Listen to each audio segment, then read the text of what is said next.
Dr. Maya Patel stood before the gleaming hull of what would either be her greatest achievement or the most spectacular mistake in human military history. The massive spacecraft's exterior shimmered with an iridescent coating that made it look exactly like a giant rubber duck. She couldn't help but smile at the thought of the upcoming unveiling ceremony. "Dr. Patel, the Galactic Defense Force representatives have arrived early," her assistant whispered, trying to hide their nervousness. Admiral Zixtrick looks concerned. Maya straightened her lab coat and touched the locket containing her sister's photo. "Let them be concerned, Stam. Arya always said that the problem with military ships is that they're too busy being serious to be effective." The presentation hall was filled with representatives from 30 different species. Admiral Zixtrick's crystalline form pulsed with anticipation as Maya took the stage. The holographic display activated, showing the ship in all its duck-shaped glory. "Distinguished representatives of the Galactic Defense Force," Maya began, "I present to you the future of space combat, the HMS Mallard." The room erupted in a cacophony of translated exclamations. A Varaxian delegate's tentacles turned pale blue with shock. Admiral Zixtrick's crystals chimed in what could only be dismay. "Dr. Patel," the Admiral's translator crackled, "we requested a state-of-the-art warship. This is exactly what you asked for," Maya interrupted, her fingers dancing across the control panel. "Computer, initiate Joy Core reactor sequence." The ship's systems hummed to life, but instead of the traditional military startup sequence, the DuckTales theme song began playing across all frequencies. The horror on the alien delegates' faces deepened until the first sensor readings appeared. "The Joy Core reactor is achieving 147% efficiency," Maya announced, trying not to grin too widely. "That's nearly half again what any current military reactor can produce, using only the ambient emotional energy of a happy crew." She gestured to her lead engineer, Rex Cooper, who stood proudly next to his maintenance drones, all designed to look like little rubber ducks. Rex, whose unique way of seeing the world had led to some of their most innovative designs, gave a thumbs up as his drones performed a perfectly choreographed dance. "The outer hull," Maya continued, "is composed of our patented rubber metamaterials, capable of absorbing and redistributing energy from any known weapon type. The more you hit it, the stronger it becomes, just like a real rubber duck getting squeezed." Admiral Zixtrick's crystals shifted to a questioning purple. "And the shape?" "Ah, that's the genius part." Maya activated another display. "The duck shape creates an inherently unpredictable sensor profile. Enemy targeting systems literally cannot take us seriously, which gives us a 60% advantage in combat scenarios." The room fell silent as the performance metrics began scrolling across the screens. Shield efficiency, weapon response times, crew efficiency ratings. Every single number exceeded military specifications by ridiculous margins. A Centaurian representative leaned forward, their cybernetic eye whirring as it analyzed the data. "This is impossible. No ship can achieve these ratings while looking like a bathtub toy." Maya's smile faded slightly as she touched her locket again. "That's exactly what they said about my sister's ship. The one that was destroyed because it was too perfectly military, too predictable. Sometimes the best way to survive isn't to be the most serious ship in the battle. It's to be the one no one knows how to handle." As if to punctuate her point, the maintenance ducks began their automated cleaning routine, leaving gleaming trails of nanite polish as they waddled across the hull, humming the ship's theme song in perfect harmony. Captain Sarah Chen stared at the final test on her command qualification exam with a mixture of disbelief and amusement. "Tell me a joke," the screen prompted. The AI interviewer, Waddles, waited patiently, its duck-shaped avatar wiggling expectantly on the display. Sarah had aced the tactical simulations, combat protocols, and emergency procedures. Now it all came down to this. What do you call a duck that gets all its work done? A productive employee. Waddle's avatar burst into a shower of digital confetti. Congratulations, Captain Chen. You've achieved a perfect balance score of humor and tactical thinking. Welcome aboard the HMS Mallard. Hours later, Sarah stood in the ship's main recreation deck, watching her newly selected crew take their positions. The room looked more like a cross between an arcade and a water park than a military command center. Lieutenant Rodriguez was already testing the emergency water slide evacuation system, with perhaps too much enthusiasm. Captain, Wade Edels chimed in through the ship's speakers. I believe it's time for our first shakedown cruise. Initiate launch sequence, Sarah ordered, settling into her command chair, which, to her surprise, was remarkably comfortable despite being shaped like a giant rubber duck. Interpreting that as shake your tail feathers sequence, Captain, Waddles announced cheerfully. The ship's systems came online to the beat of Earth classic disco music, each system check synchronized to the rhythm. Waddles, Sarah started, but paused as she noticed something remarkable on her displays. The crew's efficiency ratings were climbing rapidly, their movements naturally falling into sync with the music. Captain, her science officer, Dr. Zhang, called out, "You need to see these readings." The Joy Core reactor is responding to the crew's elevated mood. Power output is 20% above expected levels. The maintenance ducts zipped through the ship's corridors, their tiny quantum sensors mapping every system in perfect harmony. One of them paused to offer Sarah a cup of coffee, complete with a foam art duck on top. All systems operational, Captain, Lieutenant Rodriguez reported from engineering, where they had turned routine maintenance into something resembling an elaborate dance routine. The hull's metamaterial layers are synchronized, shield harmonics are stable, and the rubber matrix is at optimal bounce capacity. Sarah couldn't help but smile as she watched her crew work. Each station had been redesigned to incorporate elements of play while enhancing functionality. The weapons console looked like a vintage arcade cabinet, but contained the most advanced targeting systems ever developed. The navigation station included a dance pad that somehow made complex spatial calculations more intuitive. "Ma'am," her communications officer called out, trying to suppress a grin. "We're receiving a priority message from Galactic Defense Command. They want to know why we're broadcasting DuckTales remixes on all frequencies. Tell them it's part of our revolutionary stealth system, Ensign. No one ever expects a serious threat to announce itself with cartoon theme songs." As if to prove her point, Waddles announced, "Captain, sensors are detecting an anomaly in nearby space. Should I initiate the duck, goose tactical alert pattern?" Sarah leaned forward in her command chair, feeling it adjust perfectly to support her posture. "You know, Waddles, I think I'm starting to understand why Dr. Paddle designed the ship this way. Sometimes the best way to face the universe is with a smile." "And a rubber duck," Waddles suggested hopefully.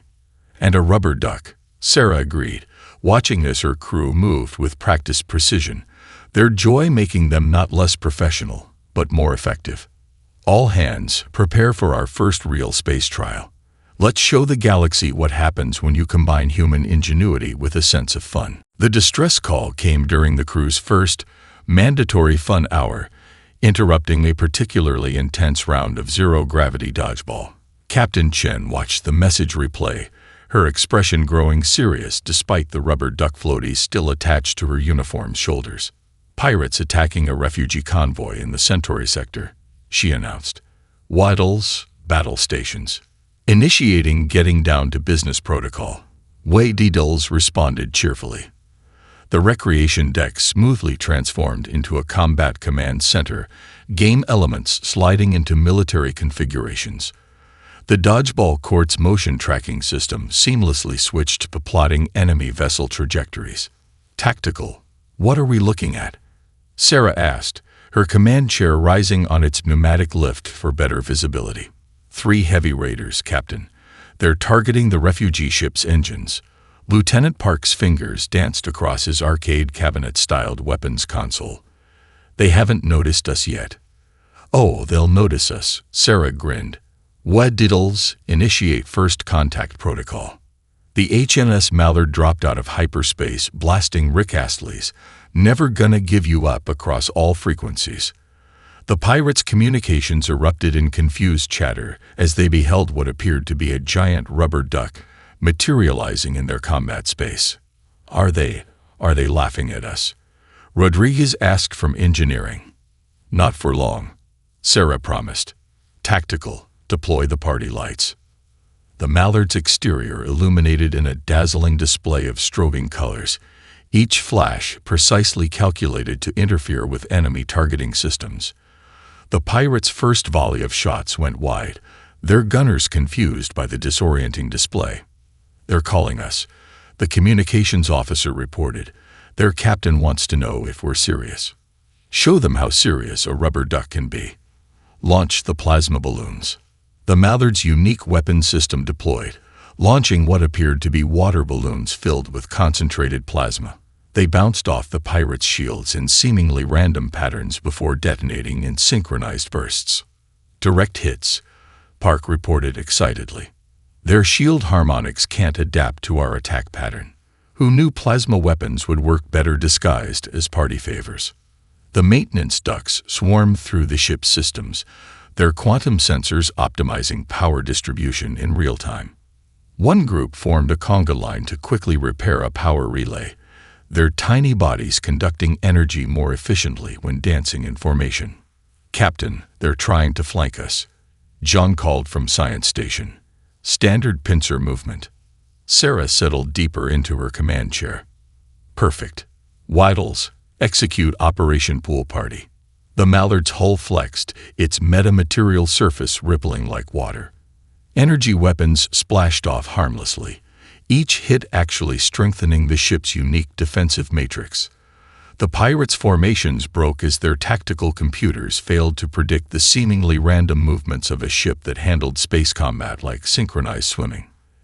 Engineering reports the Joy Core is at 200% efficiency, Rodriguez announced. The crew's excitement is literally powering our victory. "Time to end this," Sarah declared. "Deploy the rubber duckies."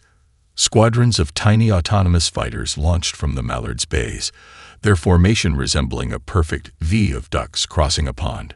They swarmed the pirate vessels, their apparent cuteness masking advanced electronic warfare systems that scrambled the raiders' controls. Within minutes, the pirates began retreating, their communications filled with confused expletives about being defeated by a toy ship. The refugee convoy's captain hailed them, his tentacled face a picture of bewildered gratitude. "That was," he started, then paused as one of the maintenance ducks photobombed the transmission. "Unconventional." "That's humanity for you," Sarah replied proudly. "We find joy in everything, even combat." Speaking of which, Whitles resumed mandatory fun hour. I believe I was about to score the winning point in dodgeball. The HMS Mallard's mailroom was overwhelmed. Captain Chen stood amidst mountains of packages containing rubber ducks of every size, color, and description. Fan mail poured in from across the galaxy, and at least 3 different species had declared the rubber duck their new lucky charm. "Waddles," Sarah called out, catching a floating package. "Please tell me you've sorted through the diplomatic messages." "Indeed, Captain. We've received 16 requests for technical specifications, 23 proposals for joint military exercises, and 1 very angry letter from Captain Richards of the HMS Thunder." Sarah grimaced. James Richards, captain of humanity's most traditional warship, had been vocal about his disapproval of the Mallard. "What does he want?" "He suggests, and I quote, 'That circus you call a warship makes a mockery of everything the fleet stands for. He's currently patrolling the same sector as us.'"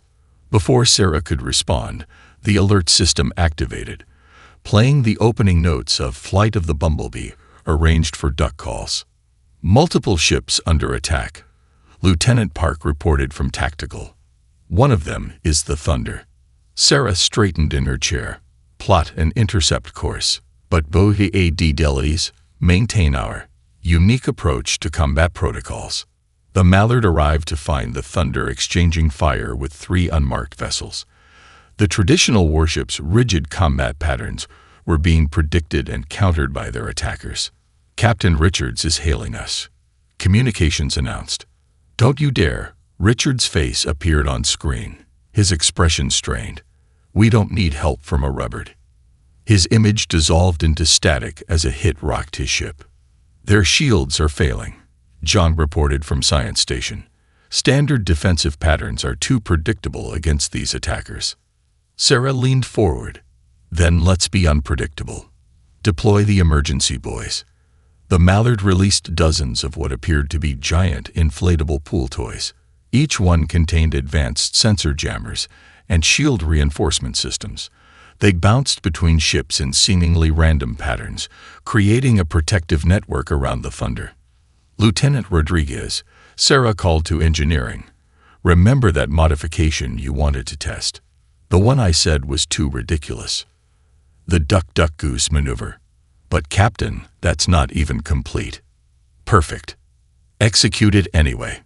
The Mallard began moving in what appeared to be a childish playground pattern, but each movement created cascading sensor ghosts that confused enemy targeting. Their metamaterial hull rippled with each hit, absorbing and redistributing energy in ways that defied conventional physics. "Captain," Waddles announced proudly, "the maintenance ducks have completed their analysis of the enemy ships. They gathered the data during their synchronized swimming routine." Sarah watched as the tactical display updated. "Send the data to the Thunder. Lieutenant Park, target their weak points. Time to show them why being predictable isn't always best." The battle ended quickly after that. The Mallard's unorthodox tactics combined with the Thunder's raw firepower proved devastating. As the enemy ships retreated, Sarah ordered a channel open to the Thunder.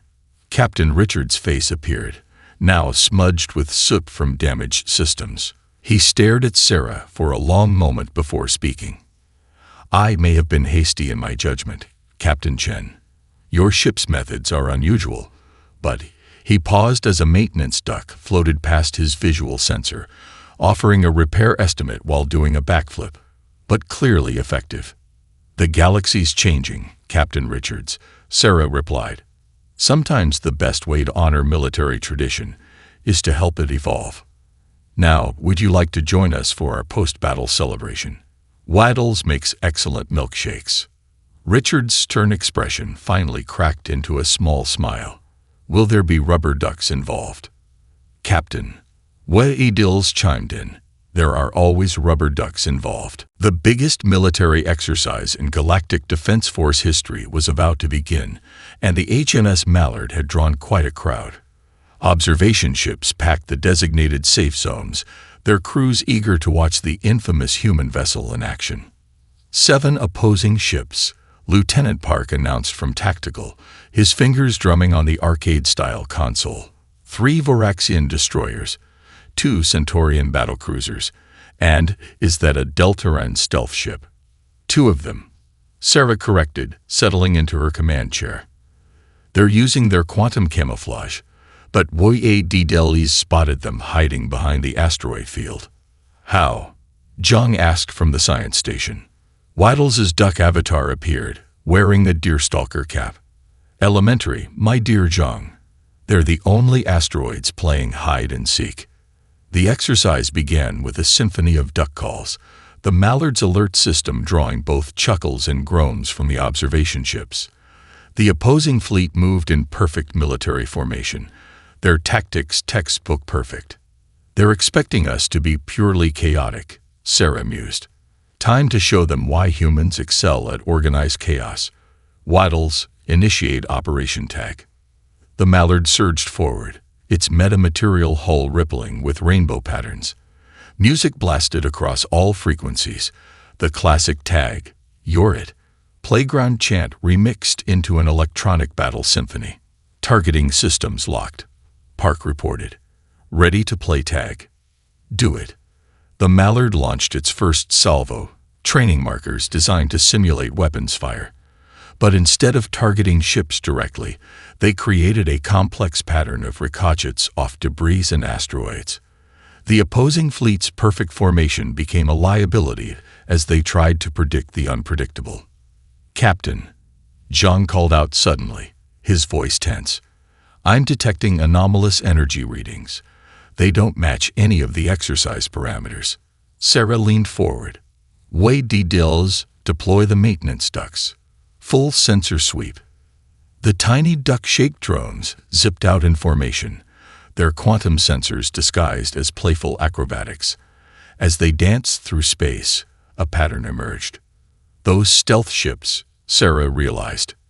They're not both Deltaran. "Confirmed," Waddles announced, his avatar's expression unusually serious. "One is transmitting coded signals on frequencies matching known infiltrator patterns.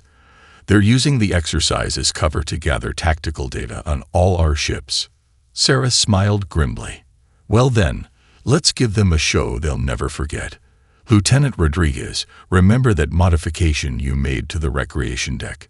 The zero-gravity laser tag arena. But that's not a combat system. It is now. Waddles, coordinate with the maintenance ducts. Time to play a real game of tag."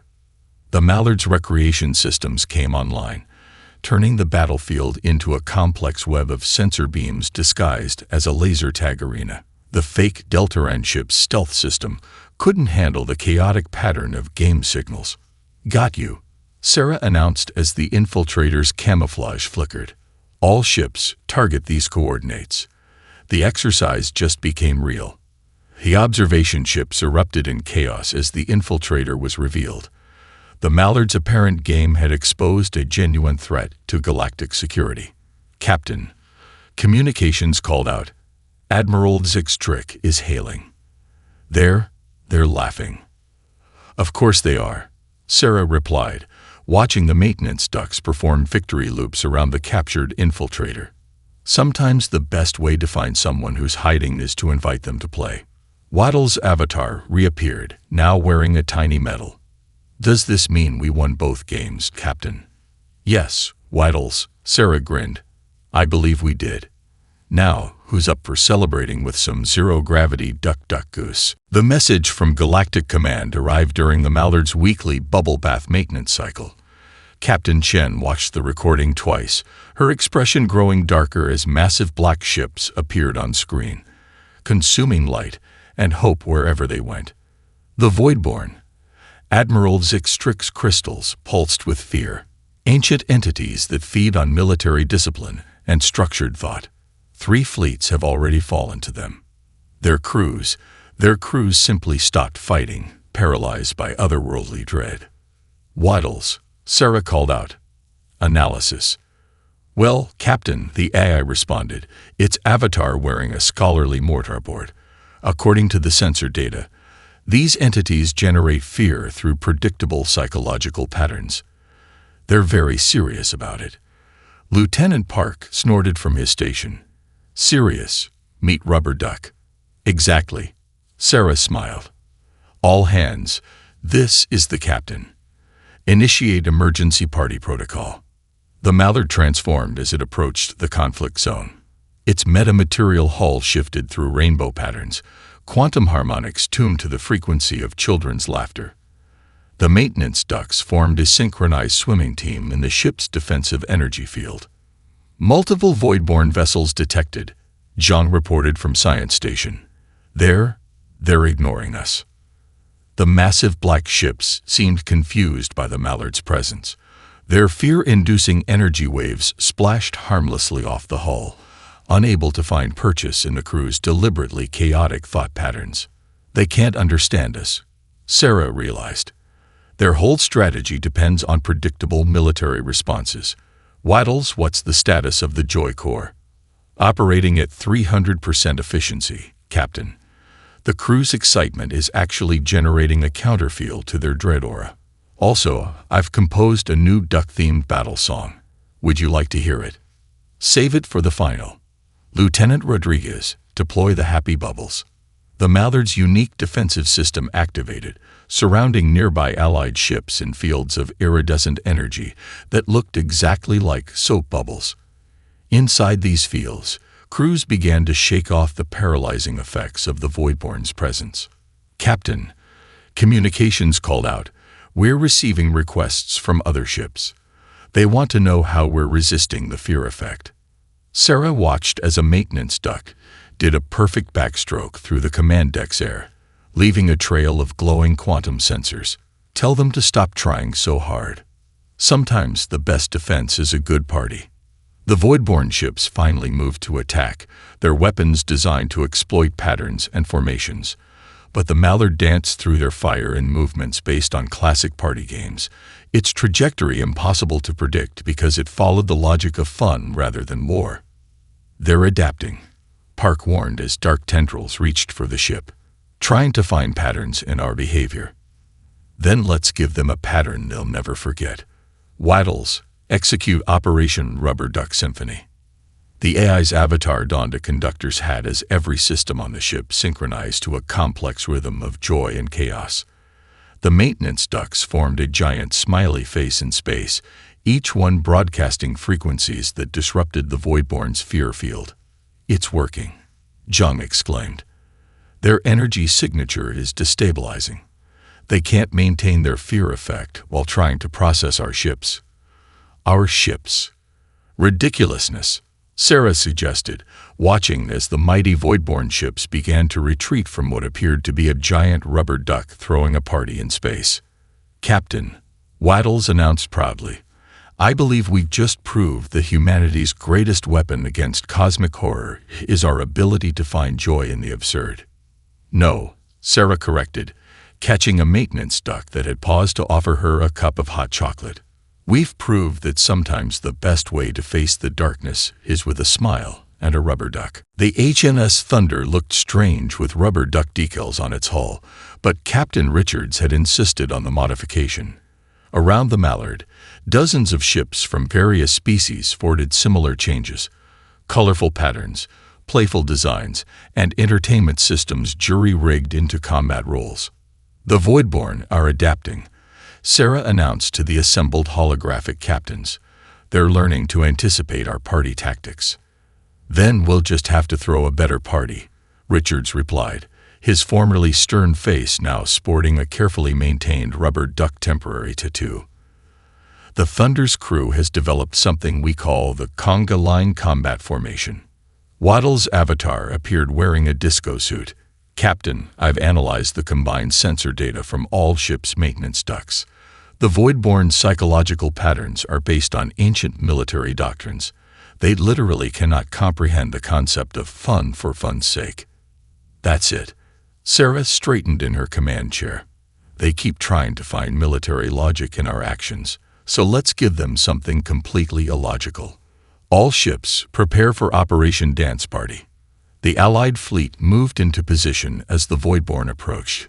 Dark ships emerged from the void, their fear-inducing fields already seeking patterns to exploit. Instead, they found chaos. The Mallard led the charge, its hull now shifting through patterns synchronized to stay alive. The maintenance ducks from every ship joined together, forming a massive, dancing mechanical duck in space. They're trying to scan us, John reported from Science Station. Their systems are getting confused by our disco ball defense grid. Indeed, the network of modified ships had created a sphere of reflected energy, each beam precisely calculated to match the rhythm of Earth's greatest dance hits. The Voidborn ships slowed, their sensors overwhelmed by the apparently random yet perfectly coordinated display. Now, Sarah commanded, execute the funky chicken maneuver. The fleet moved in perfect synchronized chaos, each ship's trajectory based on classic dance moves. The Thunder led a line of battle cruisers in a space-based electric slide, while Voraxian destroyers performed what could only be described as a zero-gravity Macarena. Captain, Lieutenant Park called from Tactical, the Voidborn's fear field is destabilizing. They can't maintain their effect while trying to predict our movements. Waddles, Sarah grinned, time for the grand final. Deploy the party cannon. The Mallard's main weapon charged up, gathering energy from the Joy Core, which was running at unprecedented levels thanks to the combined happiness of all Allied crews. The beam that emerged looked like a giant stream of confetti, each particle carrying precisely calibrated energy that disrupted the Voidborn's dimensional stability. "It's working," Rodriguez shouted from engineering. "Their ships are phasing back to their own dimension. They literally can't exist in a space filled with this much joy." The maintenance ducks performed a victory dance as the last Voidborn ship retreated, their tiny quantum sensors confirming that the dimensional rift was sealing behind them. In their wake, they left only a bewildered fleet of warships decorated with rubber ducks and party streamers. "Captain," Waddles announced, "Admiral Zig's trick is hailing. They want to know if this means fun is now officially classified as a weapon of mass destruction." Sarah watched as her crew spontaneously started a zero-gravity conga line through the command deck. "No, Waddles, it means we finally learned that the best defense isn't always the most serious one." In that case, Waddles' avatar produced a tiny party hat. "Shall we celebrate our victory with the galaxy's first multi-species synchronized swimming competition?" The Galactic Defense Force headquarters had never seen anything quite like this graduation ceremony. The normally austere hall was decorated with holographic rubber ducks, and the maintenance ducks from a dozen ships performed aerial ballets above the assembled dignitaries. Dr. Maya Patel stood at the podium, her hand touching the locket containing her sister's photo as she addressed the first graduating class of the new Joy Corps Engineering Academy. "When I designed the Mallard," she began, "people called it a mistake.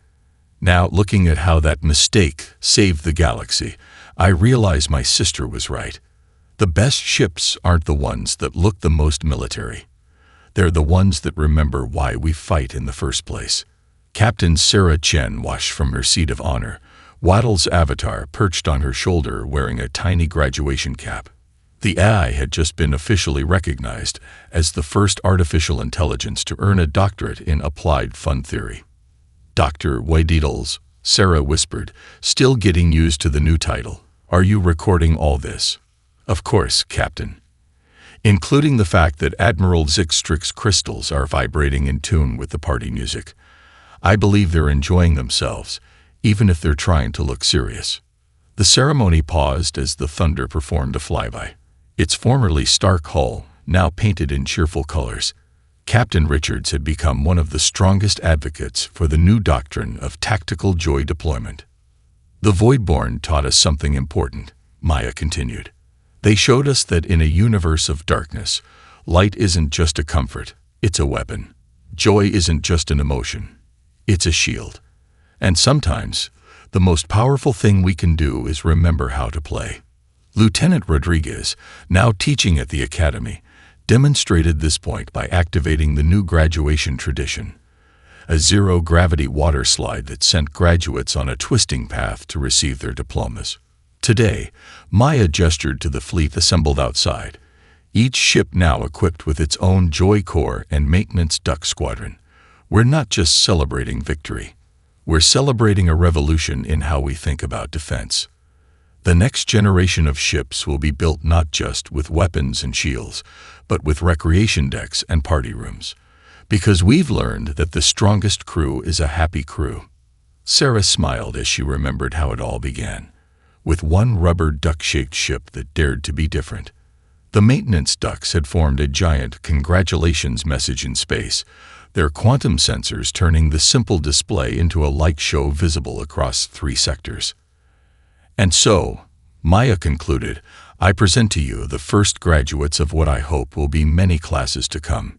You are the future of galactic defense, armed with the most powerful weapons ever created. Imagination, joy, and of course, Rabiur Dukikis," Waddles announced cheerfully, as thousands of tiny holographic ducks rained down on the laughing audience. Later, at the reception, Sarah found Maya standing by a window, watching the ships in orbit. "Your sister would be proud," Sarah said softly. Maya nodded, opening her locket to reveal not just her sister's photo, but also a tiny rubber duck. "She always said the universe needed more joy. I think we finally proved her right." "Captain," Waddles interrupted apologetically, The maintenance ducks are requesting permission to perform their graduation dance routine. They'd been practicing a synchronized interpretation of the history of human spaceflight. Sarah laughed, watching as Admiral Zixtrix's crystalline form began to sway to the music. You know what? In this new galaxy we're building, there's always time for a dance number. And so, as the maintenance ducks began their performance, the most ridiculous ship in the fleet had finally proven that sometimes the best way to face the future isn't with stern faces and rigid protocols, but with laughter, joy, and maybe, just maybe, a rubber duck or two.